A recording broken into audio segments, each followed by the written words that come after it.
Well, we'll just, I guess the only thing I would say is any last minute needs, you got to run to the bathroom, you want a fresh cup of coffee. No, I went right before. I thought, okay, I want to make sure I'm ready to go. Me too. So. I got my own little routine. I'm like, let's make sure I go to the bathroom. Let's make sure I get, get my water ready, and I've got my notepad, got a whole setup I do. So, okay, we'll Perfect. Do 2 seconds of dead air. We'll get rolling. All right. Okay.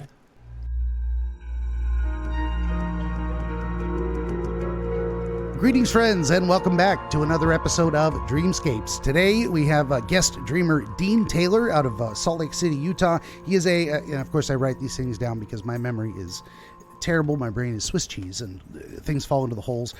He is a speaker and a coach, part of the John Maxwell Certified Leadership Team, teaching leaders who are often career fathers how to align with their core values and lead with greater clarity and confidence. You can find him at offers.deantaylorofficial.com. Link is going to be in the description. You don't have to try to remember that.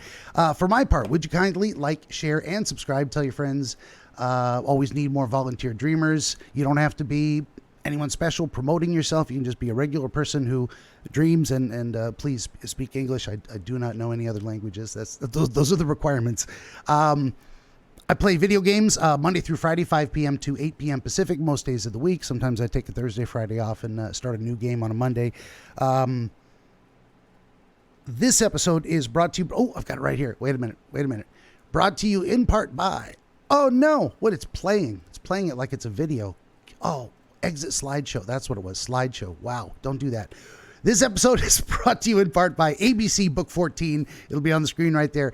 Dreams in Homer and Greek Tragedy. This is William Stewart Messer's 1918 doctoral dissertation to join the Faculty of Philosophy at Columbia University, exploring the rich cultural history found in several epic literary works from antiquity and representing an indispensable guide to ancient Greek conception of sleep and dreams, referenced by many subsequent authors in the field. That is enough about that book. You can read all that on the screen too.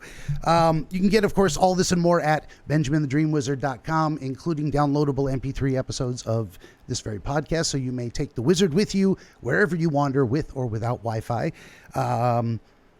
And last but not least, if you'd head on over to BenjaminTheDreamWizard.locals.com, it's free to join, attached to my Rumble account, building a community there. One of the best places to say, hey, Mr. Wizard, I got a dream, and we can make an episode. So that is more than enough out of me. Let's get back to our guest. Dean, thank you for being here. I appreciate your time.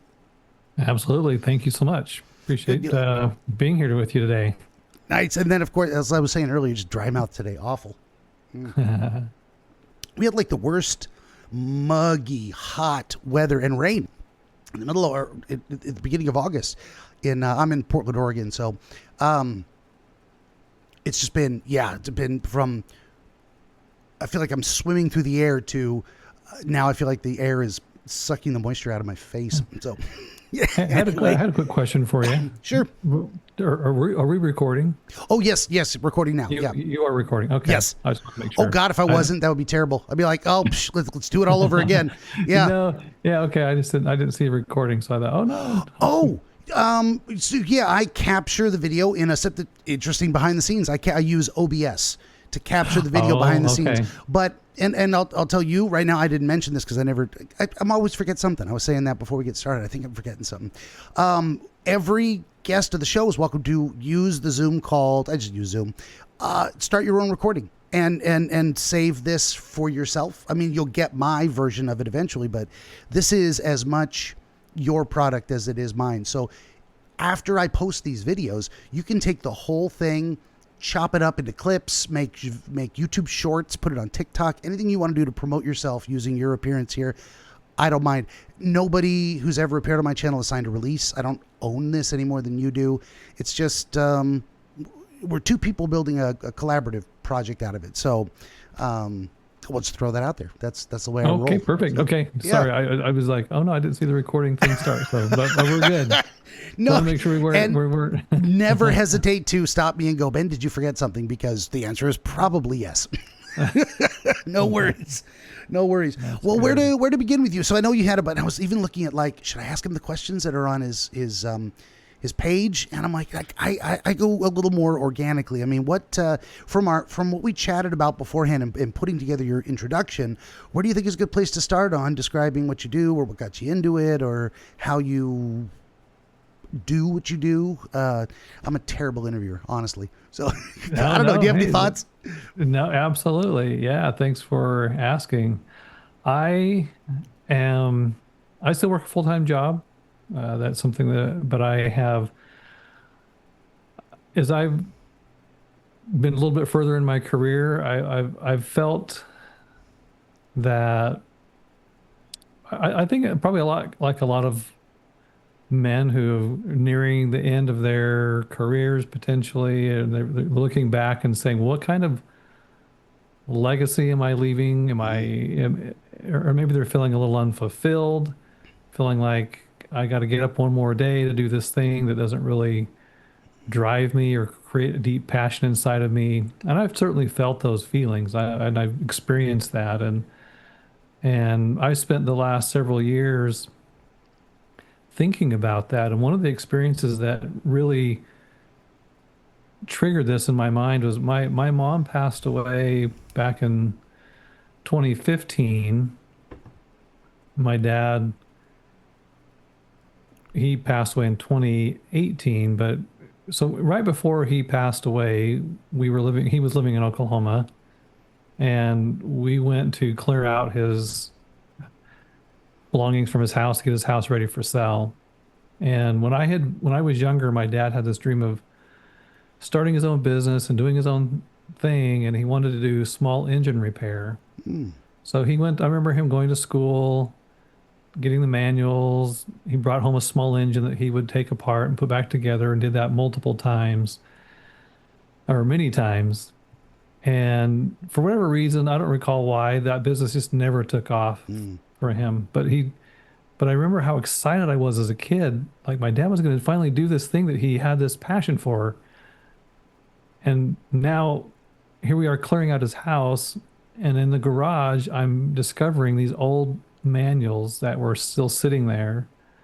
And in the corner of the garage, buried under all this stuff, was this small engine that I remember him taking apart and putting back together so many times. And now we're throwing all this stuff in the trash. And I thought, am I on the same path? I know I wasn't living the dream I had for myself at that time. And I thought, I don't want to be at that point in my life where I'm just living with this regret of not having done what I've always wanted to do, which throughout my career, throughout my life, when I've gone to see speakers or when I've seen people on stages, I've thought, how can I be that person? I want to be that guy. And I had just never really done it. And so I thought, I want to change that. And so I got involved with a speaking coach and a mastermind to help develop that skill and help me improve. And that's really the beginning of where it's got me on the path that I'm on now. And I'm loving it. And people will sometimes say, well, what are you going to do when you retire? And I'm like, well, now I've discovered what I love. Why would I retire from what I love? I'm not going to retire ever. For sure. No, I feel the same way. Like, I can see myself doing this until I can't get out of bed anymore, which when I'm 90 or who knows what. And even then, I don't know, maybe we roll the laptop over to the bedside and I'll just do it that way. But these are all great things. That a lot of thoughts popped into this. That's what happens. That's how I do the dream thing too. It's like people start talking, I go, pop, I go, wow, there's all these ideas and connections. And what kind of seemed to run through it was, not running through the whole thing. That's a bad way to put it. One thing that popped into my head was the idea of a midlife crisis, and there's a bit of a trope about that, or a common understanding that it will happen to a lot of people, because when you're young, you're like, I need survival basics. I need a job. I need something that pays, and hopefully it's something you're interested in. So, I got into psychology and whatnot because I found that. Well, long story short, I wanted to be maybe a philosopher. in a way. I mean, I've always had a passion for philosophy, but when I looked at the job prospects, it was be a full-time philosophy teacher, which, okay, there aren't that many jobs and I might have to move to a different state. Who knows? And then do I really want to be in academia for the rest of my life?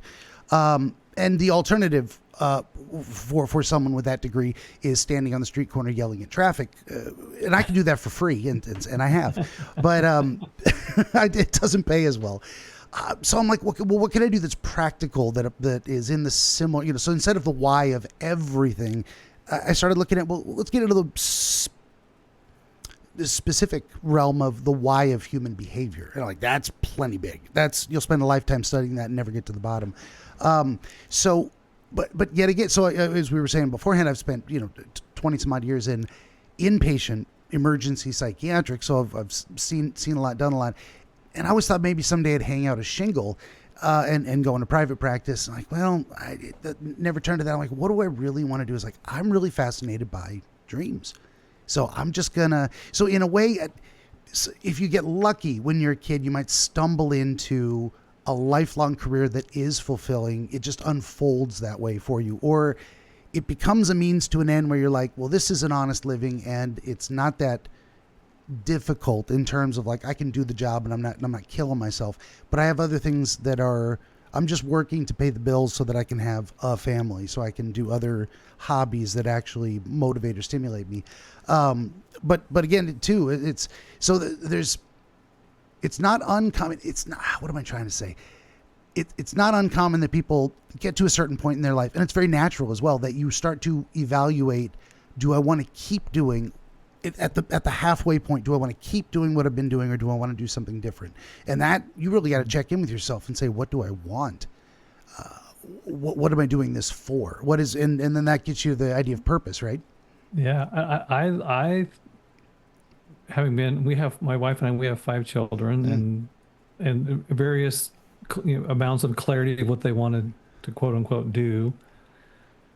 As I've thought a lot about this, I've thought, and because I got asked that question, well, what are you going to do when you get out of high school? What are you going to do? And I didn't really know. Nobody knows, right? I feel like a big life decision. And I felt like a better question to ask them was, well, how do you want to live? Yeah, instead of, well, what are you going to do? Well, what kind of life do you want to live? What kind of lifestyle do you want to have?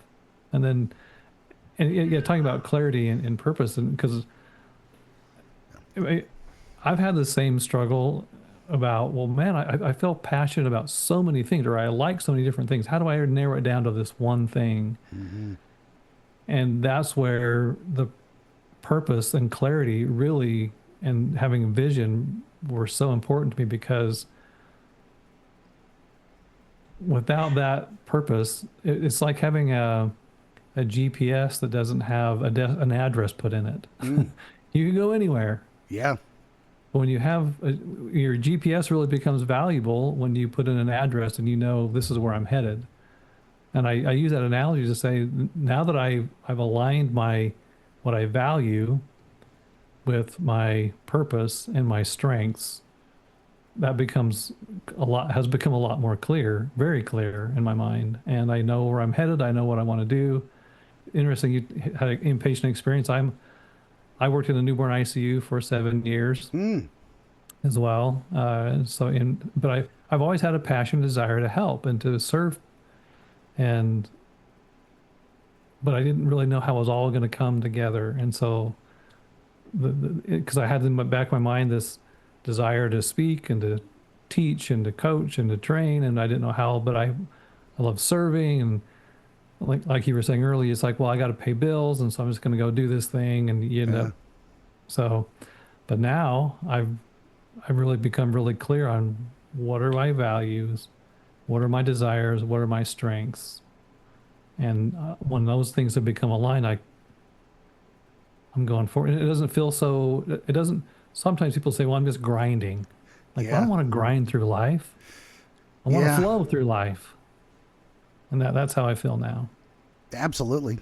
That's a great, grinding. I mean, that metaphor comes from video games, which I still love to do. And it's interesting that opportunities change as well. I mean, like, let's say back in the days of the original Nintendo in the 80s or whatever. I love that. There was no such thing as a video game streamer. There was no way I was going to build a life that included other people watching me play a video game as entertainment.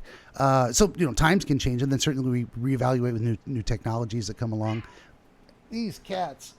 Hey! Leave her alone. Bubba. Now he's going to come over here. He's going to get all up in my paperwork. That's fine. That's what they do. I call it value-added entertainment.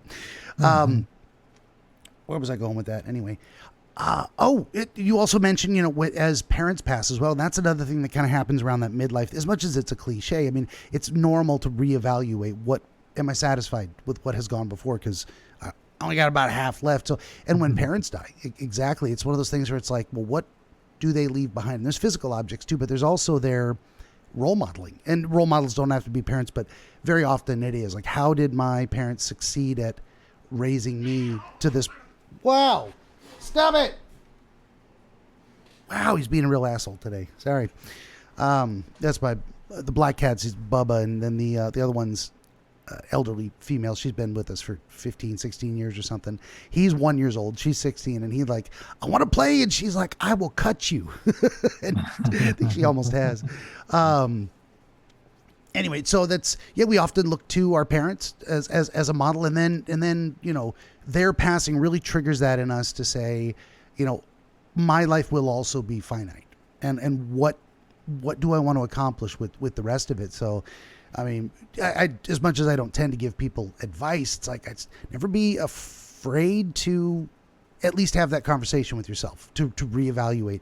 It can be difficult to shift gears. Sometimes you have responsibilities, and you're like, maybe I'm pushing 50 or 60 or whatever, but I've still got 2 kids in college. I mean, I can't throw everything away and start a new hobby that doesn't make any money. That's not going to work. So sometimes we get stuck in the grind, and it's unfortunate, but as long as but then again, there's purpose in that as well. I'm doing this for my kids. I'm doing this to make sure and then in that sense, the kids become your legacy. So sometimes you can grind through some things or get stuck in a grind, and it can be hard to get out. I mean, you have part of that conversation with yourself has to be about real practical things as well. Not just what might make me happy, but is my happiness the only thing that matters in this equation? And sometimes it's not. Not that isn't important. Go ahead. I would say absolutely, and that's one of the things that I'm in the middle of that. What you just described, balancing a long career, which I still have, and pursuing a dream and a passion that I have, and how is that going to work? And I'm what I've learned and what I'm learning as I keep moving forward is that if I wait till I feel like I have it all figured out, all right, I'm never going to get there. And so I'm moving forward, and as I keep moving forward, the path just becomes more clear, and I'm figuring that out. So I know exactly, yes, what you just said is so true. Like I know I can't just walk away and throw away all this stuff because I have people relying on me still. But I also am really committed to being true to this purpose and vision that I have for myself. So I'm figuring that out. So definitely that's a great statement. Yeah, and one of the things you mentioned earlier is lifestyle. My head popped again too. Is I like the there's different shades of meaning that all use the same word, but in different contexts. And a lot of people think of lifestyle as simply material success, like living. We think of the phrase living a lifestyle of a certain. And it's generally that material. Well, I want this kind of a car. I want this kind of a house, and sometimes that reevaluation in midlife, or just at any point, you get to a point where no one changes anything until it's not working for them anymore. So as soon as you get to a point where you're like, I'm not satisfied, what do I do? How is this not meeting my other needs that are not material? You might look at that and say, do I need this amount of material success? What do I really need to be to it's not just to be content or to be happy, but the idea of like, how much more beyond certain basic needs is it necessary to have things and stuff? I'm not a big, even though this room is relatively empty of a lot of things. It's lots. I like open space. So this is my natural. I like large caves. If that makes sense. I don't really want to be outside. Actually, no. I mean, outside's not so bad, but I like being in my cave. But I also want it to be spacious. I don't want to be in a box. A tiny little cramped space. So anything I can get rid of. I've for decades I've tried that. What was it from Fight Club? The things you own end up owning you.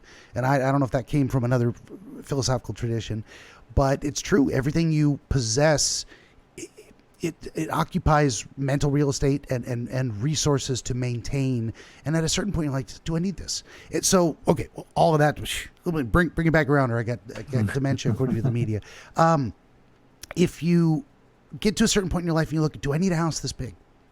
My kids moved out. Why am I still here? You can downsize and shift gears into a lot of different things. So if you're starting a new hobby that you hope is going to become a business, or you're pursuing a passion, like you were saying, you might go from, okay, when I get to the end of people relying on me and I need a big house because I got seven kids or whatever, and they each need their own room. Well, eventually you get down to that empty nest thing, and you're like, I can shift gears. I can work less. I need to work less because my material needs have decreased, and I can invest this other energy somewhere else. I think some people get stuck in long story short, in living a lifestyle versus living a life that they enjoy living for the experience of it. I'll just stop there. I rambled. I hope you have something to say. No, was there a question in there? No. No, as you were talking, I was thinking that it doesn't always have to be about material things, but how do you want to live? And I think that's where having a vision and knowing where you're headed, what you want, and we're on this podcast talking about dreams, and that word gets thrown around a lot about, well, I have this dream, right? What I see myself becoming, and so often I find that people they've stopped in a sense dreaming about what they envision their life to be like, and so and I think because it's almost like the dreams sort of get knocked out of us a bit. The dream we had as a child of we're going to do anything, we're going to do this thing, and so we think, well, I got to be practical, I got to be realistic, and I'm not downplaying any of that, but what I'm saying is that when we don't have that clarity of a vision, and we don't allow ourselves to have imagination, and we don't allow ourselves to dream about what's possible and how far can I really go, then that's, I think, where we get in this cycle of feeling stuck. And so I guess my point there is that I often say it's never too late to start dreaming again, but it's always too early to stop. Absolutely, yeah. That reminds me as well, as soon as you started mentioning dreams, and there's the two basic kinds is nocturnal visions experienced during sleep, dream experiences, and then there's hopes and aspirations. But the Greeks actually broke it down, speaking of that book that I plugged at the beginning. That's why I love reading all these. I've read every single one of these books 7 times before I edit and republish them in a modern formatting and footnoting and whatnot, and I add my own research and all that good stuff. But the Greeks had 7 or 8 different words for dream, just like they do for the different types of love. They identify it by what it's connected to, love for family, love. Anyway, dreams, and it's all connected to the idea of what we think of as hopes and aspirations are in a way daydreams, but that word has a baggage attached to it, like, oh, it's unrealistic, or it's something you do when your mind is idle, but you should be thinking about something else. You're daydreaming, you're wool gathering, you're letting your mind wander. But we all, I mean, I think it's fundamentally in some ways what makes us human is the idea that we can look to the future, and not only that, negotiate with the future. What do I want my life to look like? I've been one thing I enjoy doing. It's just a hobby. It doesn't pay yet. I mean, although with the new new ownership, getting payouts became a possibility. But on X or Twitter or whatever, argue with people, share my vision, my ideas. And vision can also mean here's what I think will happen or should happen in general. Okay, all of that to say, I think I lost it. No. Oh, I explained too much and then I can't bring it back. Dreams, visions. Oh, so like I call myself a wizard, and it's part branding, it's part serious, and I've explained it a million times. I think it's an archetype humans can embody, like the mother, like the father, like 100 other archetypes, the fool, the hero, etc. So wizard is a type of way of being in the world. Included in that is my idea that the world is more magical than we understand. We take it for granted that I can say, oh, I'm hungry, I have money, I know where the store is, I can make a plan, walk to the store, hand them money, they hand me food, I come home and I eat it. We have just created the future for ourselves by, in a way, this spell casting type of thing. We've created a plan, formulated it, executed it, and come out the other side with a different future that wouldn't have existed without that choice. I think being able to negotiate with the future and accomplish goals, I think it's a form of magic. Now, a lot of people go, what? That's just like life. It's just what we do. I'm like, yeah, that's pretty amazing. There's animals that can't do that. They act on instinct. We can choose. Yes. We can choose what we do. Anyway, that blew my mind when I have all these epiphanies that seem immensely important to me. Who knows? Maybe I'm just too stoned sometimes. Oh, I think you hit on something hugely Go ahead, important. Please. Yeah, I mean, I think imagination. I mean, what other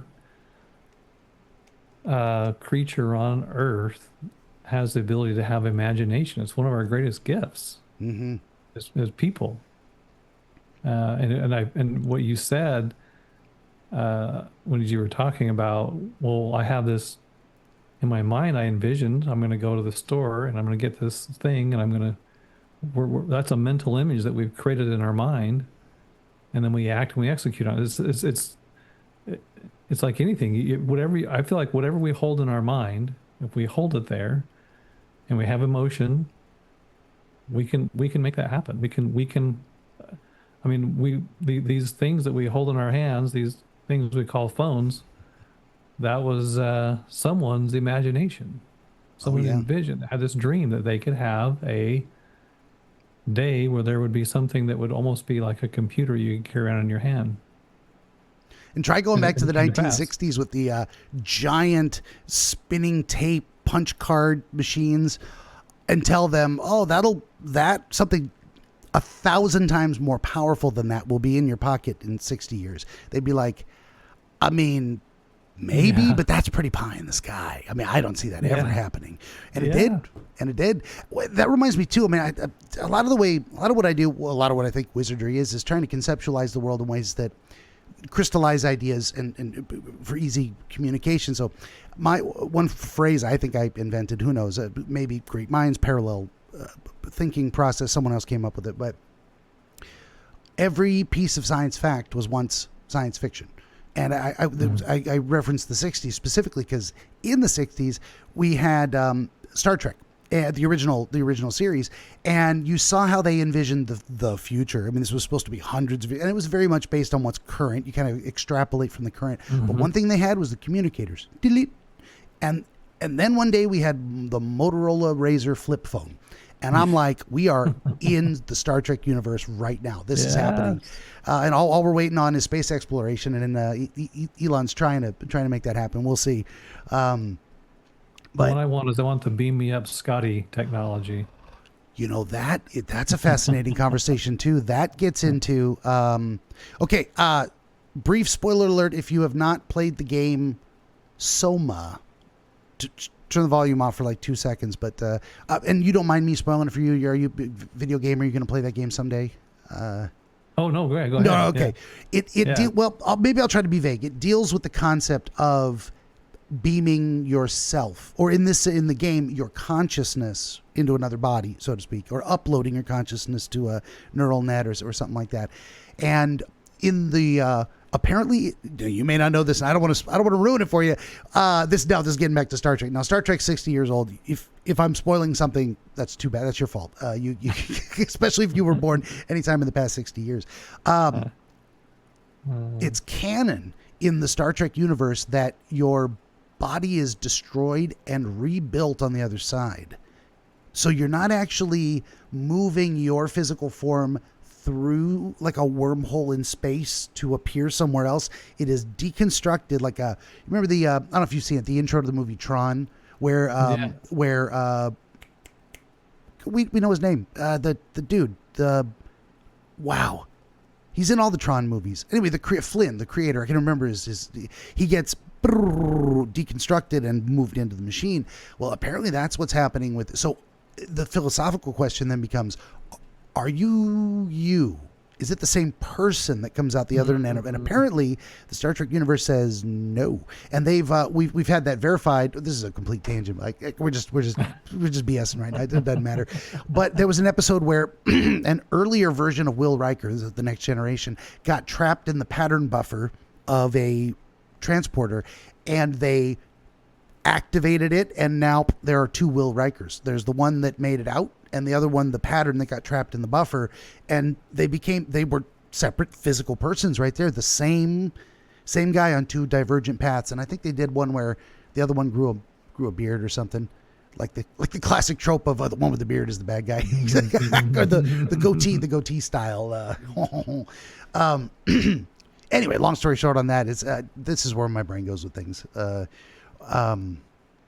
We were talking about the future, envisioning the future, and it's interesting that a lot of our conceptualizations of things relate to the physical senses, and certainly we think of seeing dreams because that's how most of us experience them, and then that becomes so if we call that a vision based on eyesight vision, then we would then say, so you could have nocturnal visions, as I call them, or visions for the future. And we think of that as plans, goals, and whatnot too. And then putting them. So maybe a great thing, this was going somewhere. Hey, I'm proud of myself. We could transition into maybe, how you put that into practice a little bit. Maybe like, I don't know, practical steps or implementation or exploration. What is your, do you have methodologies that you've picked up, or I hesitate to say like a program you've designed or anything, but like how do you go from vision to execution? Like what would that look like for you, or is that too broad? I don't know. No, that's a great question, and for me, the way that has happened is once I understood, and again, going back to I spent some time reflecting on what are the things that I value, and became really clear on what are my non-negotiable values. Then I spent some time identifying my strengths. I used a few different tools to help me identify that. I took a Gallup Strength Finders assessment, which was very good. And then I looked at what are the things I desire. And because what I learned through the process is that if my desires and my values are not in alignment, my values are always going to win out. So if what I'm wanting to do, what my desire is, if it's not in alignment with who I really am at my core, then I'm always going to have this tension and this conflict, and eventually my values are going to win out. So that's why I always say it's so important to have values in alignment with your desires and then your strengths. And then it was taking those things and creating a vision, and sometimes that word I think gets thrown around a little bit, and for me it isn't just a one or two phrase sentence. I actually spent time really thinking about what would it look like, what would it feel like, what would it smell like, taste like, and thinking about what would it really be like if I were, assuming this was already done, and just writing it out, and then holding that in my mind, and then taking that really vivid vision, and I condensed it down into a small paragraph that kind of just summarized, highlighted that vision. And then I repeated that to myself every day, because I'm taking that and I'm emotionalizing it, just like we talked about earlier, and I'm now executing on that thing, that vision.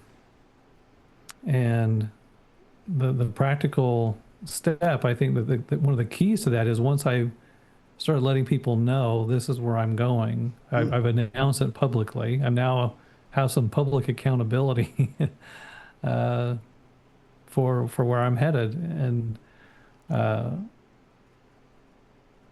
and so I've broken that down into just some actionable steps that I can take, and that's why I say, it's, if I have it in a short, like almost like a little short paragraph that I can, I recite it and I know what I'm doing, then it's become, and I've internalized it. So, and then I've announced it publicly to family and friends. People know what I'm doing, and that accountability is what's helping me take the action steps to go where I want to go.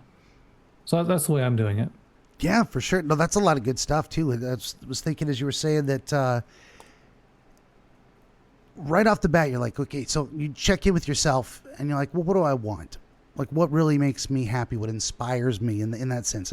And not only that, but like, what doesn't conflict with my values? Because yeah, if you think something, it comes down to a matter of right and wrong. It's like, well, I'm not going to do anything I think is wrong. So that's off the table. And so you've got to, from within what you already value, or to make sure that other things you value are also equally respected or not harmed by the process. Fantastic first step. I mean, that's, I think that's where a lot of people get stuck. Maybe they don't even allow themselves to dream. Like, it's either, and then there's some people who are just, they just, as much as they don't physically dream, like or they don't remember their dreams. That's a whole different thing. But a lot of people don't, I don't want to say don't have it in them, like constitutionally, but it never occurs to them to dream of more, to say what, they either lack the confidence or they've just never really considered it. They're like, this is just how it is. So that's a big deal too, is like, if you're going to, but then I guess if you never, then you're not missing anything. Maybe those folks we aren't even talking to them. They're like, okay, you're content where you're at. Don't mind me. I'm over here doing something else. You live your life. That's fine. But the idea of, what really struck me was the idea of the specificity of the dream. Like, I want it to look like this, because what I found through my experience, and you do, like I was talking about woodworking projects before, I put myself at the desk and I say, okay, let me draw a sketch of this. Let me try and do a schematic of what I'm trying to build. And I find that during that process, I'm like, oh, that's not going to work. That piece can't go there. That's going to be too expensive because I'll have to buy twice the amount of wood. Let me change the design. So we refine that process, but then once we get the practicalities of it and the possibility of it and all that lines up with what we desire and what we're trying to accomplish, then the path becomes clear. As you were saying, using that analogy of the GPS type thing, but it's like if you have insufficient specificity, you'll get in the right neighborhood, but you won't find the right house. That kind of a thing. So really nailing it, really envisioning, getting that imagination of the finished product. What do I want this to look like when it's done, or when I think it's done? It gives you something. Now, what you want out of it might change along the way. You might even get halfway down the road and go, I don't feel like going. I don't feel like doing this anymore. I thought I did, but that's one of the best ways to find that out. Probably is do it. Do something that moves you in that direction. So that's what was going to be my next question, is the idea of like baby steps in that direction. I mean, do you recommend people start small with something that's in the vein of what they think they might want to do, but to test the waters? How does that work?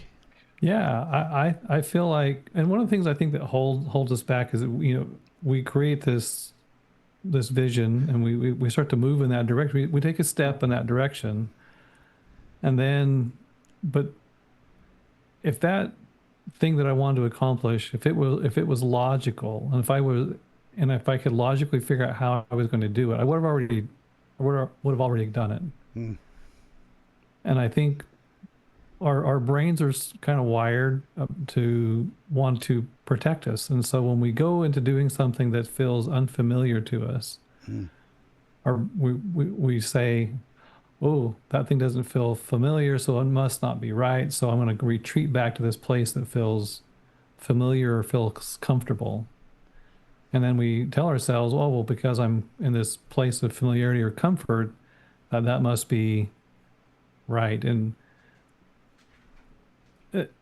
but if we think about that, when we were little, when we were children, we were learning how to walk or to talk or anything like that. That was, we were doing things all the time that were unfamiliar to us. Mm-hmm.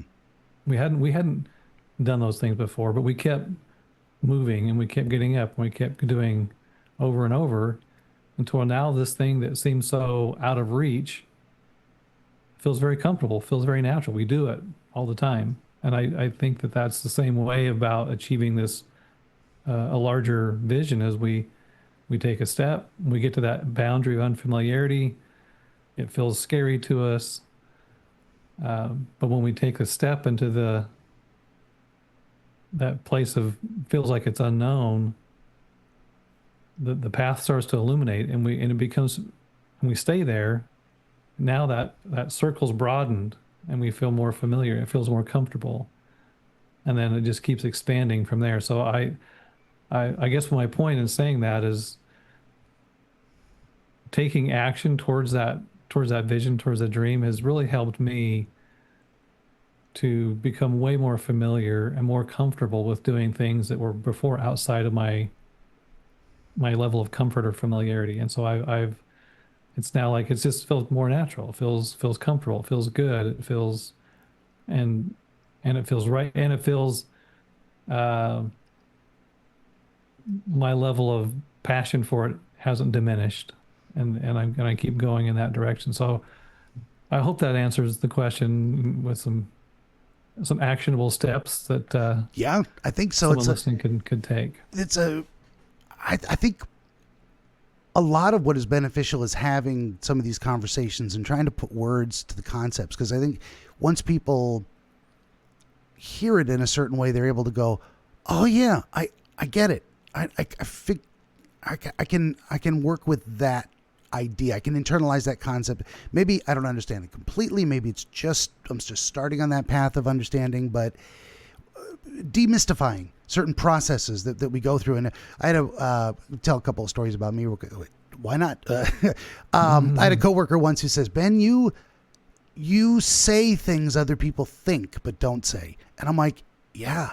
And sometimes it's the most mundane stuff. I just verbalize my process out loud. I like to put things into understandable words, number one, for myself. I'm like, what am I thinking? What is this thing? What do I see? And then describe it in a way that makes sense to other people, even if it's like obvious. I still want to crystallize it. Where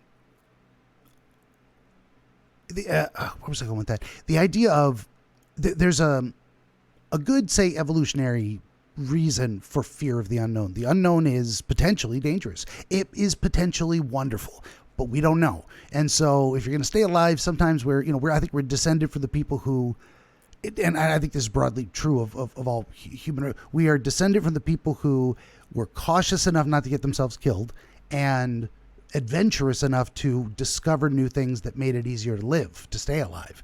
We had to strike that balance. So people that pushed their boundaries a little too far fell off the end of the world. We're never going to hear from them again. Their line is ended. But other people did something similar. They just did it in a more successful way. So we follow their example. Again, we're back to the role model thing.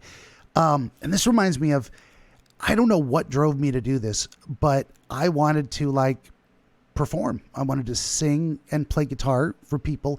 And I used to have the worst stage fright, to the point where I think I have a dry mouth now. It was horrible. Sweating, legs shaking, voice tremulous. I mean, all of this stuff. And what really turned a corner for me on that was like, maybe I shouldn't do this. Maybe this is not for me. Maybe I have a vision of what someone else did and I admire it. Therefore I want to imitate it, but it's really not what I want. Maybe it's not for me. And then the concept that kind of broke open my mind in that regard was someone told me, oh yeah, that's stage fright. Now you never get over stage fright. You just learn to like it. And I'm like, you know what? Reconceptualizing. And that's where you get some people who are like, is this fear or excitement? Well, excitement, it has a connotation of a positive connotation. I'm excited, as in looking forward to. But there's just fear is an excited nervous system response. So really it is the same, but it's a different interpretation in our brain of what this thing is. So once I realized that it was a feeling to lean into, I could just relax and enjoy it. If someone had told me that before, that, oh, you're gonna enjoy stage fright, I would have never believed him. But then I'm like, that's exactly what's happening. And then only after heading down that path did the shaky legs start to stop, calm, did my voice steady, did my mouth stop being so dry. I still sweat like crazy. Nothing I can do about that. I'm just a fat guy. Those were all the things that I thought. So it may indicate danger, that there is unknown, and you probably will confront danger, and you want to be cautious, but also getting out of your comfort zone.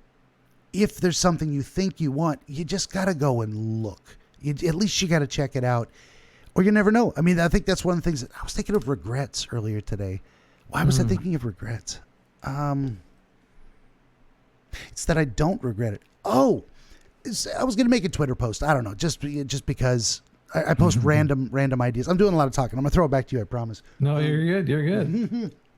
And one of them was, and I ran out of time because we were going to do this. Like, I thought of it at the wrong time, but now I'll use it as fodder for a conversation. I have lost opportunities by being too forthright and genuine for my own good. And I look at those, and I was thinking about it because there's someone who I was in communication with them, and then I said, quote unquote, said the wrong thing according to them, and they decided not to talk to me anymore on Twitter. And I'm like, okay, that door is closed. Did I really do anything wrong? And do I regret? And in the past, I might have said, yes, I regret not having been more tactful or biting my tongue maybe when it's an impulsive statement, who knows? But lately I think of, like, I don't regret it. Regret is something different. I mourn the loss of the opportunity. That's okay to feel grief at, I wish this had worked out. It just didn't. But I don't regret being forthright. I don't regret being, honest or whatever, or speaking my mind genuinely on a given topic. And if that means someone else doesn't like it, I've just realized I don't regret it. I shouldn't regret it. It's not necessary. It's not a moral obligation to be regretful of some mistakes. And is it a mistake even to do that? So sometimes committing to a path also means, it's the presence of suffering along a certain path is not necessarily indication that the path is wrong. Now it might be. Your mileage may vary. Be very careful with these things so that don't do anything to hurt yourself. But you should probably expect some things to be unpleasant as you're chasing new experiences and getting. That's why we say getting out of our comfort zone. Well, what does it mean to be uncomfortable? Oh, that's an unpleasant, perhaps painful sensation for some people. Okay, I'll stop there. That's like a 10-minute rant. No, Sorry. no. I guess one other thought I would just share, maybe helpful if anyone listening. We were talking about, how do you go about achieving this thing you want? And one of the things I've definitely, and I'm not perfect, but I'm definitely learning as I go, is that I was talking about action, and sometimes the next step may not seem logical. And if it were logical, I would have already been doing it. But when I pay attention to those first thoughts about something that I should do was going to move me in the direction I want to go, sometimes we dismiss those as saying, oh, that's not logical. That's just, and we dismiss it when it's really our intuitive mind, our unconscious, subconscious mind telling us and giving us an answer that what we should be doing. And so I guess I would just say too, don't dismiss those thoughts of inspiration, those thoughts of coming from your intuition that's going to help you get to where you want to go, because again, it's not always going to be logical. You may need to just go do this one thing that you think, why would I go talk to that person? And then you actually go do it and you find out, oh, this was exactly the answer I needed to get me to the next step towards this process where I'm trying to go. So anyway, that's another thing I would just share with people. For sure. Yeah. And then a lot of it is like, just do something. Just take some action, not recklessly, not carelessly, not at any cost. But let's say you go with the analogy lost in the woods type of thing. It's like, okay, maybe you're not lost exactly. You don't know where the end of the path is and you don't know which path takes you there. Sometimes you got to take a wrong turn and then you get there and you're like, this is not where I wanted to go. But standing at the crossroads and doing nothing gets you nowhere. I mean, some people get that decision paralysis type of thing going on where they're like, I don't know what is the certain path forward, therefore I should wait until I am certain. Sometimes taking action, exploring one path out of many will at least eliminate something. And that, I think that comes with the idea of the as you were saying, the subconscious type of thing. That's what we're doing a lot with brainstorms. How many different ideas can I come up with? And most of them are going to be crap, not because they say there's no such thing as a bad idea. I think that's true. In some, there are many bad ideas also, but when you're brainstorming, there's no such thing as a bad idea because you're just trying to be as complete, thorough, as inspired as possible. Get it out there, even if you eliminate 90% of those things and say none of that's going to get me anywhere closer to what I want to do.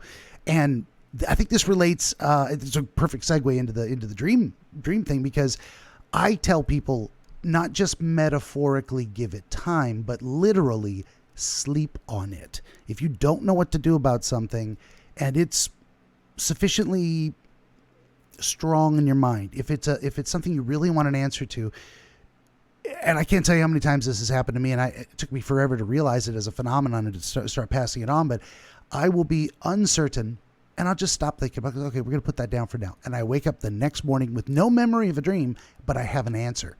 Something happened in my brain in the middle of the night that gave me that answer, gave me the certainty, or at least provided the inspiration to make an attempt in that general direction. So I think it's very powerful. I've talked to more people in the last few years about the power of the subconscious and intuition and trusting it. The way I describe it is it's the idea of like the lighthouse on the shore in heavy fog, and you're on a boat and there's a beacon. You can see it. There is absolutely something there. And not only is there the beacon there, the beacon is pointing to something. It's on the coastline. Now, what you don't know is what's the shape of the coastline? How many rocks are there? How tall is the cliff? How much beach is there? Is the water deep enough for me to get a boat up there and without running aground? You don't know any of those things, but you know for damn sure there's a beacon, and that beacon is pointing to the shoreline, and that if you don't want to go to the shore, you stay away from that direction. So it will tell you, it gives you vague information about something that you then follow up on. You do the proper investigation, but we don't. There's so many beacons throughout our lives that something will inspire our emotions, and we'll go, what is it? Why did that appeal to me? Why did that make me happy? Or why did that make me angry?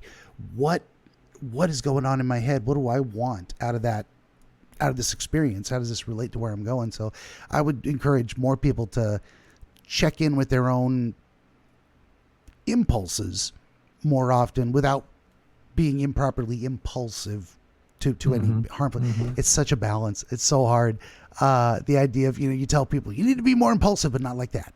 So follow your impulses, but do it safely and cautiously. Like, wait a minute. And then that's why I love the yin yang and the whole a Taoist perspective of things. Yes, that is it. Which is it? Should I be impulsive or should I be cautious? Yes. And always at the same time. I don't know if you wanted to add 2 cents to that, or if you want to shift gears. No, yeah, it was great. Yeah, perfect. Okay. Yeah, we can. There we go. I'll make a little note of the time. I didn't used to do this. Speaking of my process, and sometimes you don't know what the hell you're doing until I'm just gonna start doing it. I just started talking to people about their dreams, and my formula has evolved from experience. Like, so if I were to try to explain to someone how to do what I'm doing right now, exactly the same way as I do it, I don't think I could. I could only tell them, here's how I started and here's where I wanted to go. And they're probably going to figure out their own process as well. Speaking of one, one thing I never used to do was write down the timestamp, which was stupid. Once I figured that out, I'm like, why don't I do this? I have to scrub through the video looking for the moment. I'm like, no, just write down the time. Jesus. And then, of course, if I'd had a mentor or someone teaching me how to do this, they might have said, no, don't forget timestamps. Timestamps. Jeez. Yeah, mentors. Yeah, mentors are powerful. Oh, it's a big deal. Yeah, that's what I hope to be in a way as a wizard. I think most mentors are a kind of wizard. I think that's what they're doing. Speaking magic words, helping people see the future, their own future. That's fantastic. So, okay. We'll swing on into the dream thing. So how this works, of course, I'm going to shut up and listen. Our friend Dean's going to tell me about his dream experience as a narrative beginning to end. This is what I saw and felt, etc.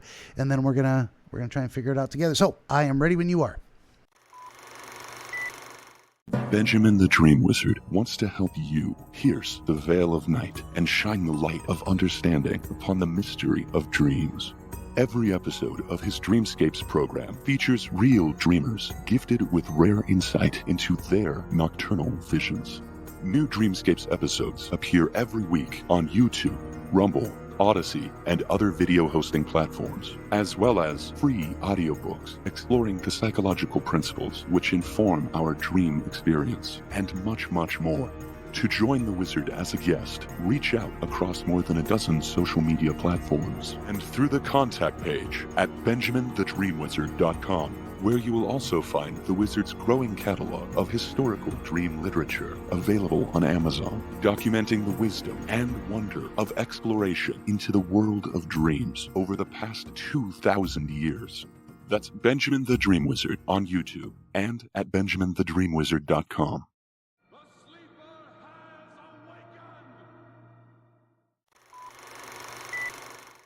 Okay. Well, this dream that I've thought about happened when I was, I would say, probably 10 or 11, probably 10. We'd gone on a family vacation. We were on our way to the Grand Canyon, and we'd stopped, and I don't recall if it was, I think it was like some sort of a gas station / convenience store. It was one of those touristy type places that you can stop. But I was so fascinated by this. They had this sign about this pit of rattlesnakes. And I've always thought snakes were kind of cool, just a fascinating creature. And so I remember walking over there, and there were just all these snakes. And one, it fascinated me, but one, it also sort of terrified me because I thought, wow, that's a lot of venom in there, a lot of poison, a lot of danger in this pit of snakes. And I had a dream not too long after that I was I was asleep, and I woke up, and I was on this big boulder, and I was surrounded by all these rattlesnakes. And I remember feeling so completely terrified. I wanted out of there, so I wanted out because I was scared, but also nervous because if I moved, I was afraid they were going to strike. And I just remember this feeling of just being completely frozen and not being able to figure out how to get myself out of this.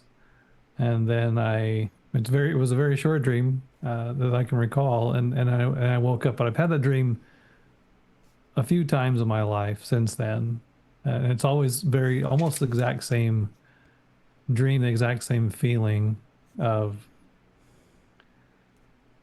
terror. And then I wake up just about the same place, the same point of the dream. I never comes to any sort of a conclusion. It doesn't end, other than me waking up and being really grateful that it was just a dream, and that I wasn't actually in this situation with all these snakes surrounding me.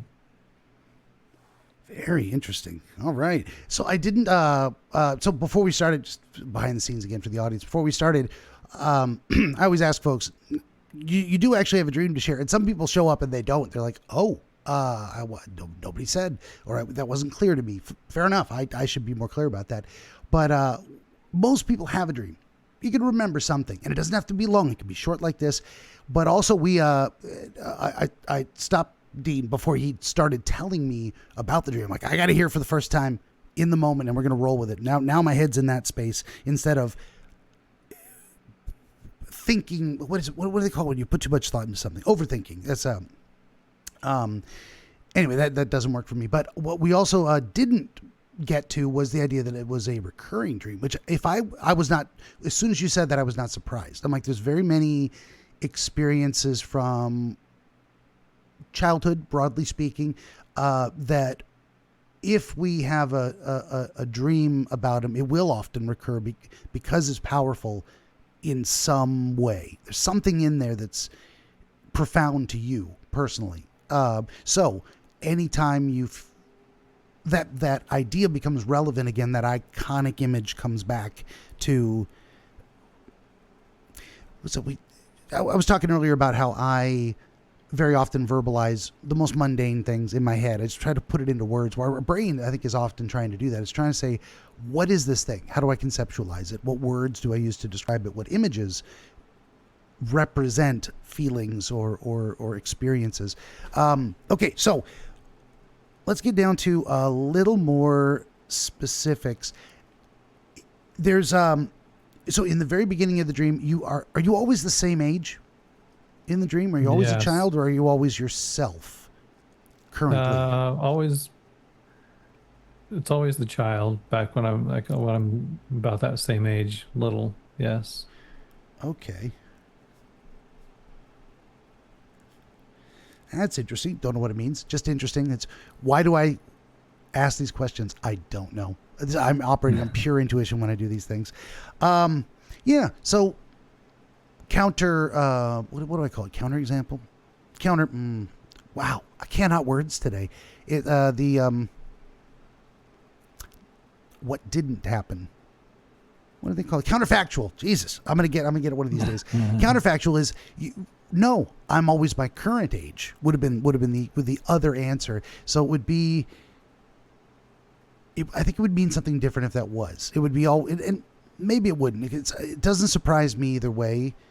It wouldn't have surprised me as well if you had said, I have no sense of my own age during the things. But for this one, it really is as a child at that time. There was something about, so it's maybe less universal in a way and more specific to that time because you've got yourself crystallized as well at a certain age.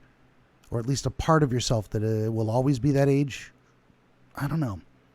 Very often I just ramble until my guest has something to say. If you get inspired, yeah, and that's okay. I'll just keep rambling if you have nothing to say. But if you do, don't hesitate to say, "Oh, hey, wait," because my favorite moments are where I'm like, and I'm describing this thing, and I'm saying some stuff, and all of a sudden I see the person. They go, oh, and you can almost feel their mental zing head to gut where they're like, I just had it, but let me tell you something.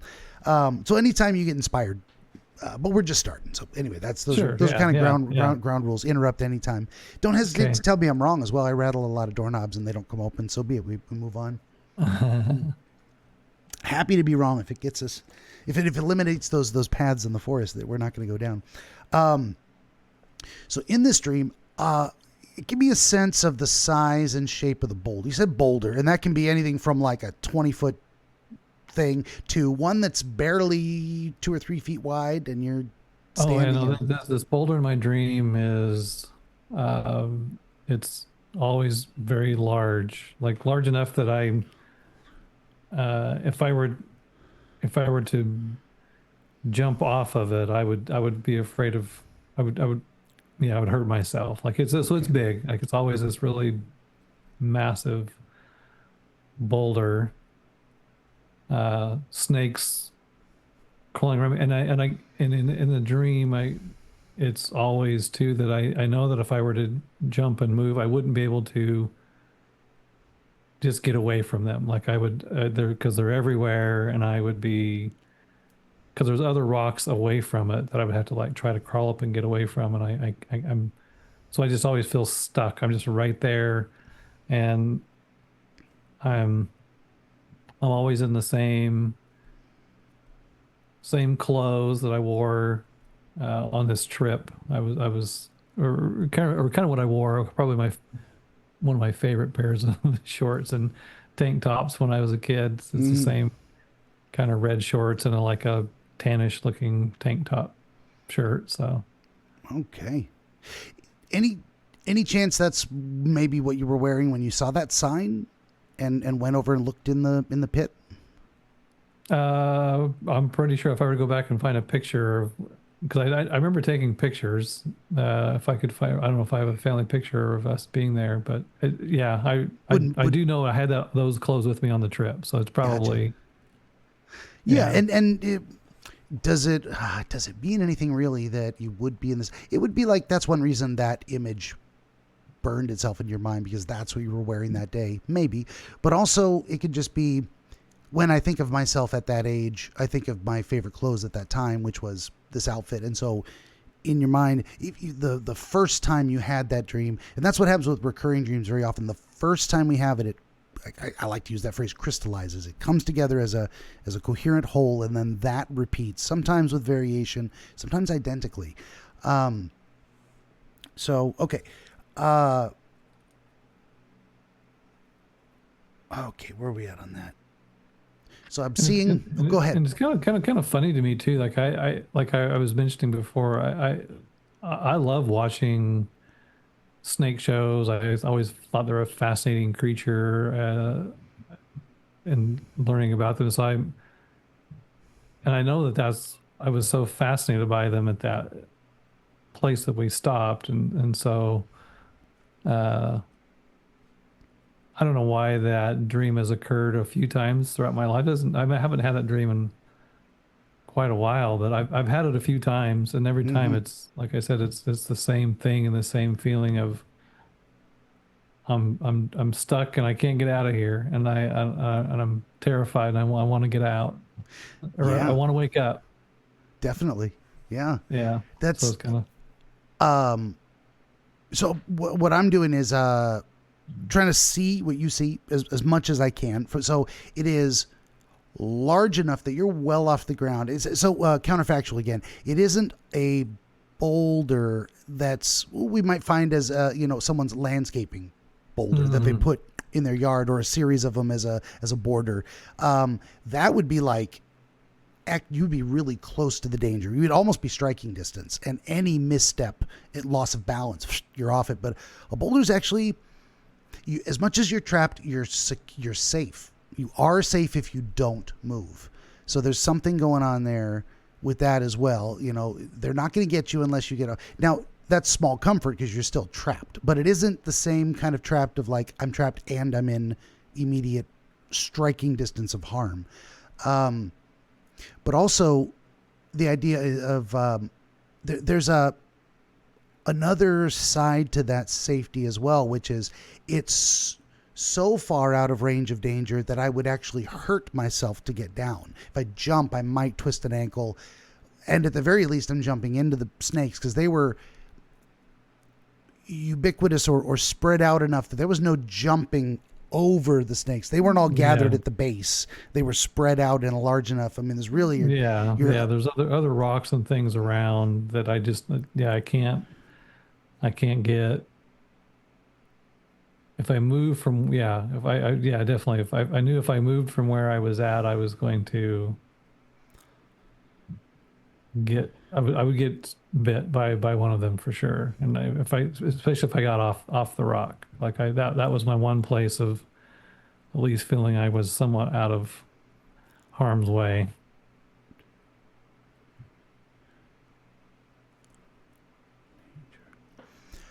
And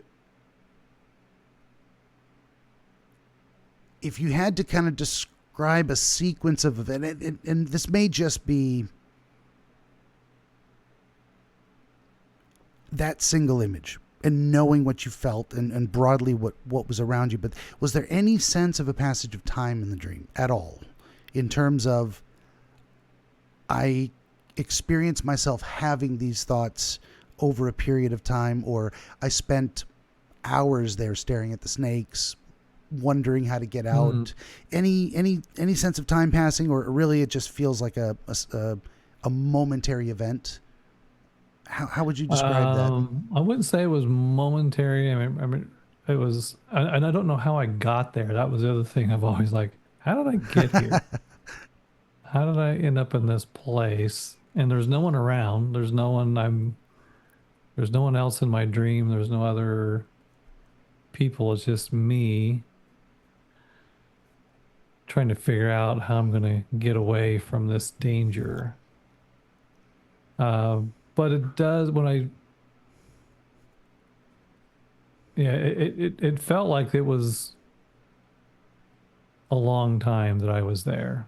That it wasn't just a few minutes, and so I definitely felt like I was there for a period of time. I don't know how long, but it seemed like it was a long time. Yeah, and this is very often how it goes with dreams. I mean, you did not include a description of the passage, a feeling of the passage of time until I asked for it. Not in your original description. So, does that mean it's not important? No, but it also means that understanding these things requires a little bit of pulling it apart and seeing what the connective tissue is, and that can very often mean having just at least one other person to say, "What can I think of? What would help me experience this more closely to what you experienced in my own imagination." So that is so counterfactuals. Again, it could have been, it was momentary. It felt like no time at all. It was just that sense of intense dread that of being trapped with no way out. And then, but no, actually you felt stuck there for a significant portion of time, enough that you were like, I've been here for a minute. I mean, and we say quote unquote minute in modern parlance. It means I've been there longer than a moment, but indeterminate amount of time. And I do remember having the thought, it's kind of funny, like you're almost a thought within the dream. Yeah. Like, yeah. Or thinking about why am I here again? Why? I remember thinking, why am I dreaming this dream again when I don't like it? And that was on one of the subsequent experiences. Yeah, one of the subsequent dreams. Yes. Yeah. Fair enough. Yeah. Very interesting. That is another way of judging, say, passage of time in a dream, is like how many. Sometimes people think of dreams as, well, I need to describe events, but your internal state or experience also is part of the dream. So if the dream was, I'm standing on the rock and I don't move, and it was brief, fair enough. If it was, I looked over one side, I looked over the other side, I looked up to the sky and shook my fist, and then I woke up. That's a sequence of events in a dream, then, even if it all took place standing on a rock. So that would be the next question, or an angle to look at this from, of like, do you have any recollection of a series of events like that happening during the dream? Or was it kind of, I'm just standing here, and then you had a couple of thoughts and then dream over? Yeah, I guess it's not that I'm actually I didn't describe it, but I'm in the dream. I'm never standing. I'm sitting. Okay. And part of it is I'm in this dream. I'm sitting with my feet, and I'm using my feet to kind of keep me up, because I am fearful that I'm going to slide off or fall down, or if I move too much, and so I'm feeling, I'm worried about moving for fear of falling and not just falling and getting hurt, but falling and I'm losing my footing and I'm slipping off and into the danger without. Because I'm not standing.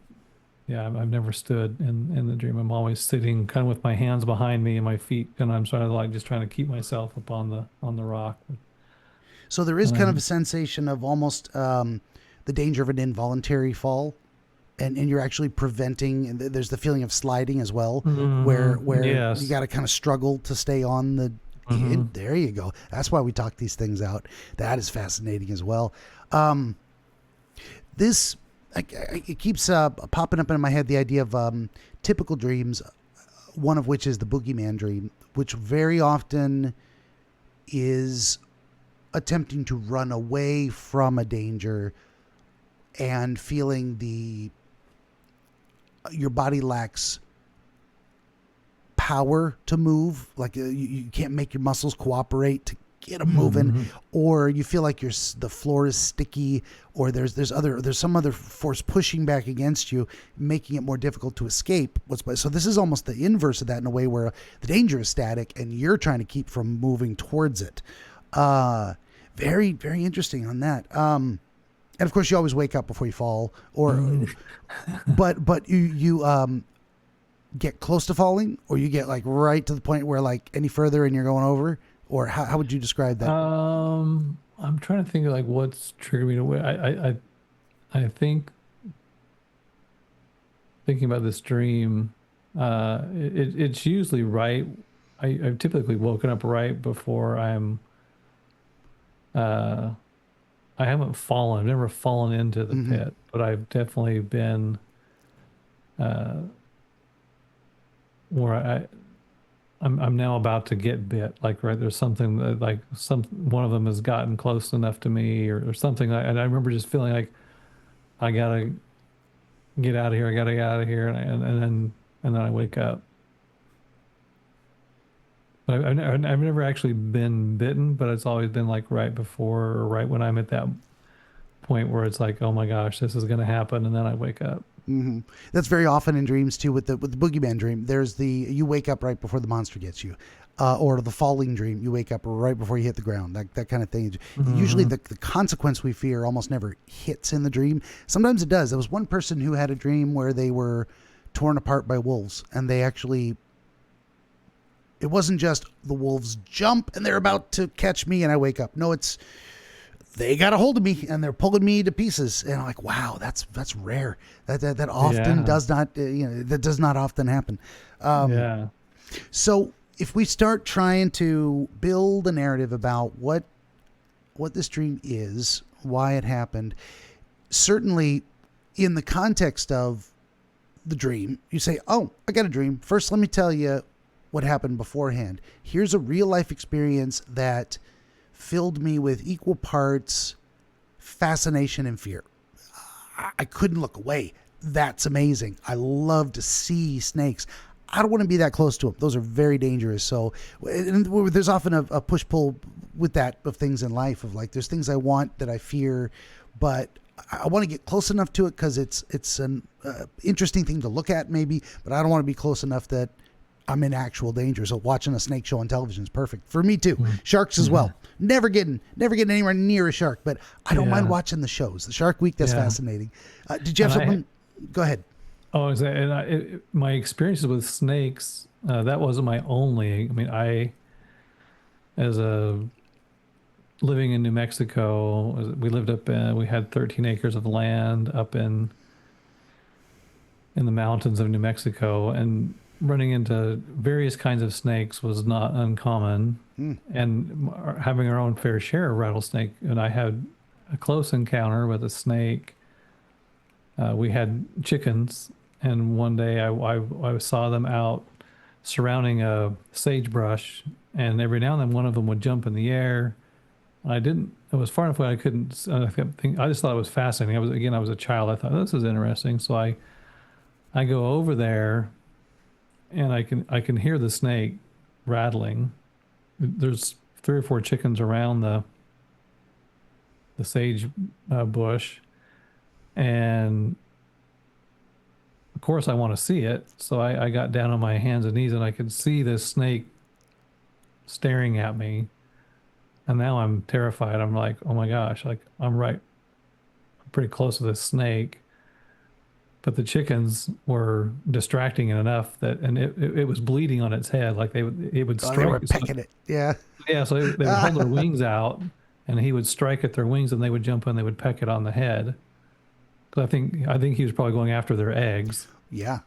Or anyway, so that was my That's assumption. a whole evolutionary dance that's probably been going on. Birds and snakes fighting over territory and reproduction. So I had that kind of experience. We had a well on our property, and I went into the well house and I stepped inside the well house and there was a rattlesnake behind the pump. So I had several other experiences with snakes. We had one in our house once. That's always fun. I can never live in Australia. Too many things want to kill you there. Snakes, insects. I'll stay in Oregon. Yeah. Yeah. So again, I had these experiences, outside of that trip. So I don't know if that plays into any of that Sure. dream that I had on I think absolutely. That's so the way this process works, you just experience it. I started asking questions and then your mind opens up and you're like, I don't know why this feels like something I need to say. And we go with it. So what that did is it fleshed it out a little bit more. It seems like the snakes have for you long been or become very iconic of a certain kind of natural danger, or at the very least, it's like, when you think of the dark forest or the whatever, snakes come to mind, and that's fair enough. I mean, different people have different experiences. For you, that's that imagery has become invested with a lot of strong emotion. So the idea that it would be the boogeyman of a particular dream, we've solved that mystery. It's like this is a recurring theme from your childhood, but then in general, it became a recurring theme in the dreams as well. And fair enough. And it could have been anything. It could have been, it could have been anything, animal, insect, machine. For some people, it's been, parents or broadly speaking, authority figures. I mean, it can be a lot of different things. Can be the big bad of a dream sequence of that nature. Yeah. Just a fascinating tangent. I used to worry, that if we ever had a dangerous snake and I had my cats outside or something, that and then I saw a video where it was like, did you know cats have a reaction speed faster than snakes? So even you get a cobra or whatever, and he's gonna strike. Cats can actually dodge. After they notice he starts moving, they can then initiate their own motion and get out of the way faster. Now, it's not 100%. Some cats are lazy. Some cats are unlucky. But the idea of that reminds me of something I watched as a kid, that Rikki Tikki Tavi cartoon. Yeah, right. I love that. I always worried so much for the mongoose. And I'm like, mongoose have actually the same advantage that cats have. They are faster than the snake. That's why they can kill them. Well, if they weren't, they wouldn't be able to kill them at all. I love that. Love that idea. So, even snakes, even these big bads have their own natural enemies that, and then of course you get the birds that come out of the sky. I'm like, oh, they can't see them coming. They get them. So snakes are, as dangerous as they are, but now humans, our reaction time is significantly slower. You are not going to watch a snake start to strike and dodge before he gets you. Yeah. We can't move that fast. So it looks like, and tell me if this makes sense to you. So the dream seems iconic of all the words we've been using to describe it. You're sort of safe because you're out of danger. And this is shifting though, because you're on a slide though. So you're at risk of being involuntarily losing safety and being thrust into danger. And the way it is crystallized in your mind is boulder, slope, your own effort to resist the danger, and the certain knowledge that if you get thrown in there, you're not going to be able to get out of it without getting hurt somehow. So if we look at that as a broad descriptor of different types of life situations, we might start looking at what were the times in your life that these things came back, and were there situations where you had a legitimate fear of being thrust into a dangerous situation against your will. I'm about to get dumped into a pile of snakes because I can't hang on to the safety of the boulder that keeps me out of reach of danger. Hmm. And that might take some thought. I mean, sometimes people go, wow, yes, let me tell you the most recent time it happened. That might be one way to do it. Is it, can you broadly, generally identify the last time it happened? Not day and time, but, it was 10 years ago. I was, this year's old. I was living in this place. Yeah, I definitely had the dream as an adult. But I don't recall exactly the time frame or what was even occurring at the time that I had the dream. It's interesting. Yeah. And you may not have an immediate connection to it. And it sounds like it isn't a dream that comes back often. You said a handful of times, maybe 2 or 3 even. That's enough to be recurring.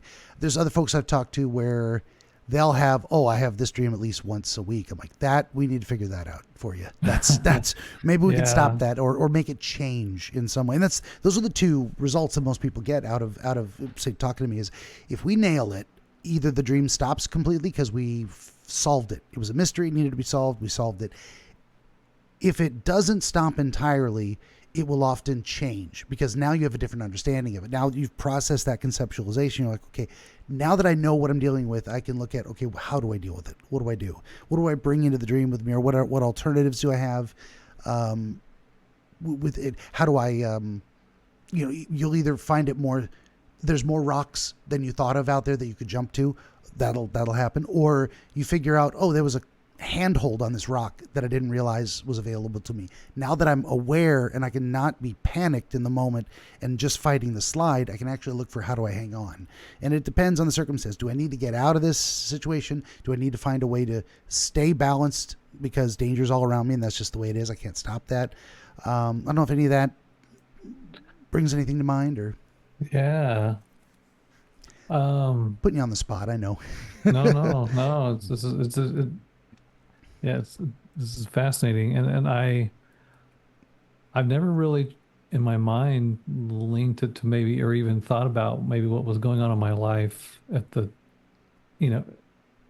outside of the dream and in my conscious state, like what would have been going on that would have potentially triggered that that dream to happen again. Because like I said, it's probably, it's funny that I even mentioned that dream because I say funny just because, even though it's occurred only a handful of times, it's always the same. It's always been the same, and it's always the same amount of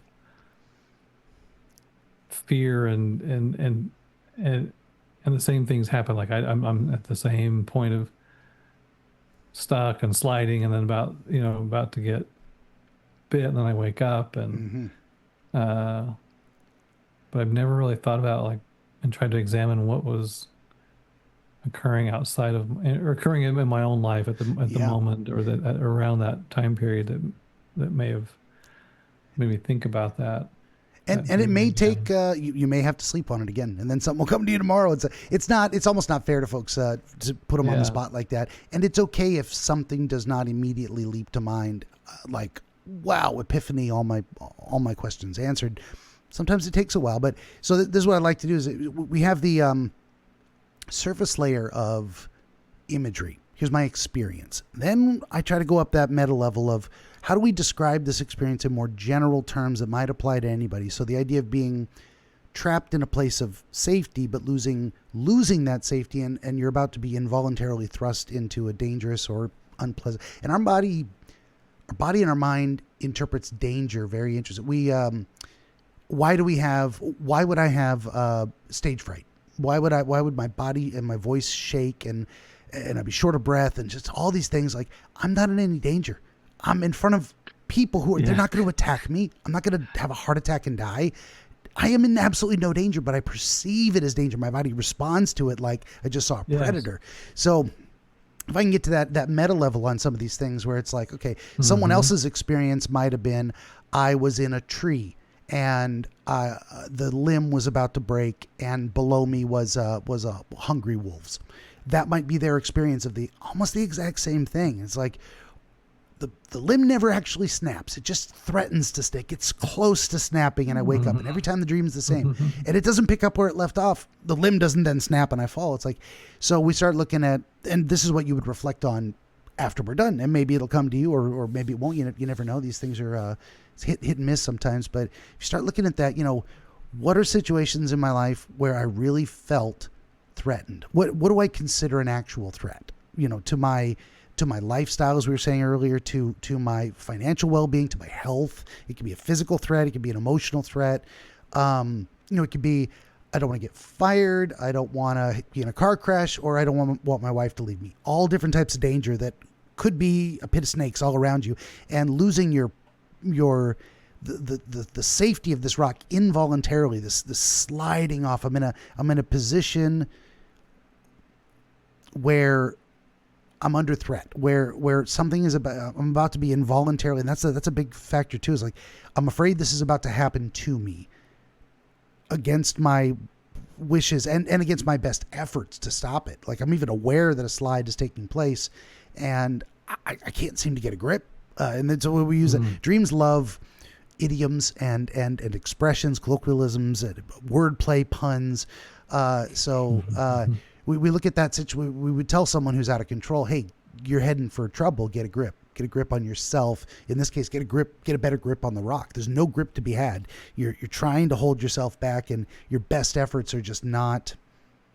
And even in real life, you might have avoided the danger. You might have found a way to get a better grip. You might have, or your dream could end up being, in retrospect, prophetic to the point where you'd say, if you can remember the incident or whatever, you'd go, yeah, I fell into the pit of snakes and I got bit. I didn't want to. It just kind of happened. I fought against it. I did my best, and it wasn't enough. Those things happen. So I don't know if any of that rambling brought anything to mind. It doesn't have to. It's Yeah, no, I'm curious about reflecting on, and see if I could, relate any of that to, but yeah, it is just fascinating. Like, what happens in my mind that it recurs again. Yeah. Well, and that's the last thing I was going to say too, and then we'll just kind of wrap it up, because I think we've got as much as we can out of it. We squeezed it dry. One of the biggest things would be, if the stream comes back, now that we get an idea of kind of what the imagery and the experience seem to be saying, if this dream comes back, you go, wait a minute. Even if it's unconscious, and it's more important if it is unconscious, like, what is happening in my life right now that makes me feel threatened?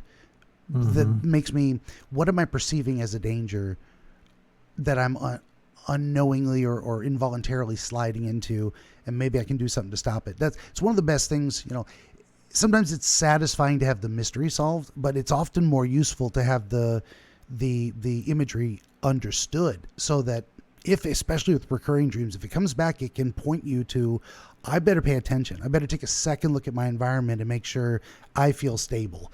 And so anytime you feel maybe unstable, it may come back as like you're at risk of tripping and falling, in a sense, into danger if you're not more careful, or if you don't take some precautions. And then that can have that real life practical application of helping us avoid trouble. I think that's part of what dreams do as well. So problem solving and a part of it, as we were talking earlier, that negotiating with the future for the best possible outcome. Part of that is avoiding pitfalls with snakes. It reminds me of that game Pitfall from the Atari. I'm that old. Oh my gosh, it's so funny you brought that up. I just on Sunday, I was with our grandson, one of our grandsons, and I don't really have games on my phone, but he wanted to see if I had, and I thought, for some reason, I thought of Pitfall. And so I thought, is that still out there? So we found it, and we were trying to play it on my phone. It was one of my favorite games from Atari. Oh yeah, Frogger, Pitfall, Frogger. Missile Command, Space Invaders, Centipede. I played them all. Defender. Oh, that was a great one. Yeah. One of them that was no, that's exactly what I was thinking of. Defender. It's the one where you're flying. It's always sideways, and then you're trying to shoot the aliens before they can get the people. Or if they grab the people, you got to try and shoot them. Yeah. That was an amazing game. I love that. Yeah. Well, do you feel we've gotten as much as we can out of analyzing this experience? I think so. Yeah. I think so too. I'd just like to leave it if you have more questions. To kind of go through and think about, because in my mind, I always just thought it was just this thing that was this experience was a kid. That was the only reason it was triggering me to, but then when it has occurred, yeah, I'm really intrigued by looking at what may be happening in my life that when it comes up again. For sure, definitely. And compare this feeling now, in retrospect, to the feeling you had earlier when I asked, do you have any dream? Any dream, doesn't matter.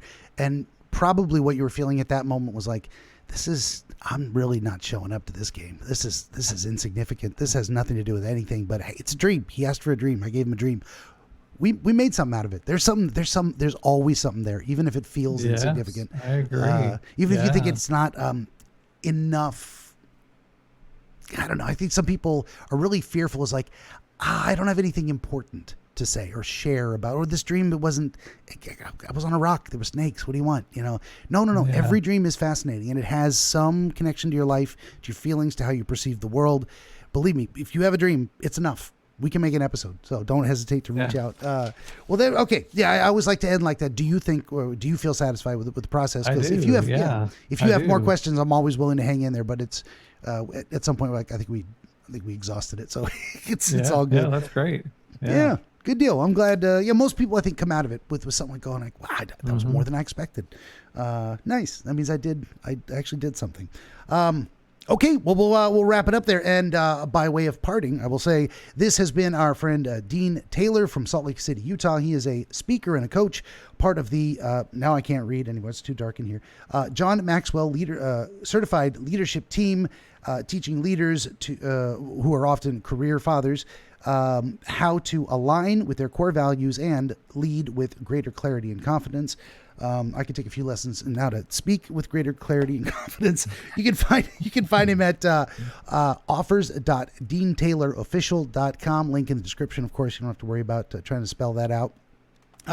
For my part, would you kindly like, share, and subscribe? Always need more volunteer dreamers. Reach out anytime. I do video games most days, Monday through Friday, 5 p.m. to 8 p.m. Pacific. This episode is brought to you in part by ABC Book 14, Dreams in Homer and Greek Tragedy. Fascinating work, heavily footnoted. Just for you guys, for the audience, for the readers, I took all the footnotes that were like multiple pages long and I put them at the end. So you don't have to try and read through, is this text or is this footnote? Flipping from page to page. Just the short ones are in the main text. So anyway, all this and more at BenjaminTheDreamWizard.com, including downloadable MP3s of this very podcast. Also, if you'd head on over to BenjaminTheDreamWizard.locals.com, building a community there. It's attached to my Rumble account, free to join. That is all I got to say. Dean, once again, thank you for being here. I appreciate it. This has been fun and fascinating. Thank you, Benjamin. Appreciate it. Awesome. And everybody out there, thank you for watching. We'll see you next time.